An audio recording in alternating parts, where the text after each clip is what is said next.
la première fois à Abidjan? Ouais, c'est la première fois, ouais. Et accueil de folie à ton arrivée à Abidjan, qu'est-ce que t'as ressenti? Ah, je suis trop content là, j'ai envie de rester encore plus longtemps. Nous on aime ça, hein. Il y a la place. Il y a la place en tout cas. Parlons donc de ta carrière. T'attendais-tu à un tel parcours en si peu de temps? Non, pas du tout. Pas du tout, parce que c'est allé super vite, mais mes proches, ouais. Parce que mes proches m'ont toujours fait confiance, ils m'ont toujours dit que, en gros, je rappais bien et tout, que ça allait marcher, mais je m'attendais pas à un succès aussi rapide. D'accord. Qu'est-ce qui a changé entre-temps? Le compte en banque. Dans quel état d'esprit tu rédiges tes textes? Ça dépend de mon humeur, des fois, ça dépend, des fois énervé, des fois calme, des fois joyeux, ça dépend de mon humeur et de ma journée. Je vais être plus précise. Sauvage, t'étais dans quel état d'esprit? Sauvage, énervé. D'accord. Quels sont tes combats?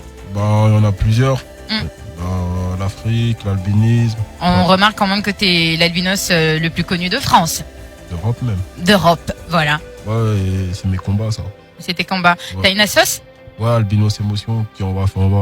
D'ailleurs, on était bienveillance des albinos tout à l'heure, une ONG, on a distribué. Une ONG, ONG BEDA Côte d'Ivoire. C'est ça. D'accord. Et on a distribué des crèmes solaires. Des crèmes solaires. C'est très important pour les albinos parce qu'ils ont la peau qui se déshydrate. Ouais, c'est ça qui.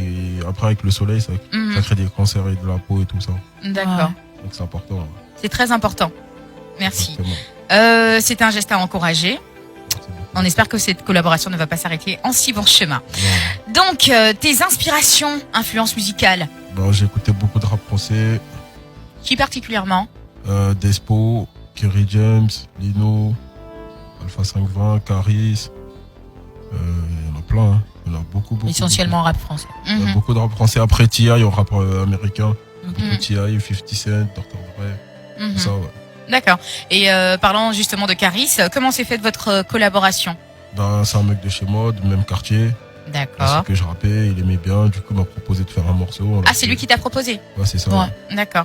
Du coup, on l'a fait, on a trouvé une prod, on l'a fait et ça a bien marché, je suis super content. Et il m'avait déjà dit qu'il aimait bien. Après, quand on m'a proposé le morceau, c'était lourd, hein. J'ai kiffé et tout. On a fait un putain de morceau et ça a bien marché, je suis super content. D'accord. Alors, c'est un bon gars et tout, c'est lourd. C'est un bon gars. Ok. À la base, tu t'es cagoulé pour ne pas que tes darons te voient rapper. Maintenant qu'ils t'ont donné leur bénédiction, pourquoi ne pas retirer ta cagoule? Ouais, mais c'était prévu, mais c'était déjà trop lancé la carrière. C'est-à-dire que. C'est pour pas dénaturer la chose. Voilà, c'est ça en fait. Il y avait déjà un personnage qui se créait. Du coup, on a préféré le garder. D'accord. Mais pour les personnes qui ne savent pas, elles prétendent que justement tu te cagoules pour cacher que t'es albinos. Est-ce que tu n'encourages pas un peu la polémique? Peut-être ici, ouais, mais en tout cas en France ou ailleurs, on m'a jamais reproché ça ou parlé de ça parce que dans mes sons, je l'ai dit fortement que je suis albino, c'est tout. Et j'ai jamais entendu, ouais, tu te caches derrière ta cagoule par rapport à ça. Okay. D'accord.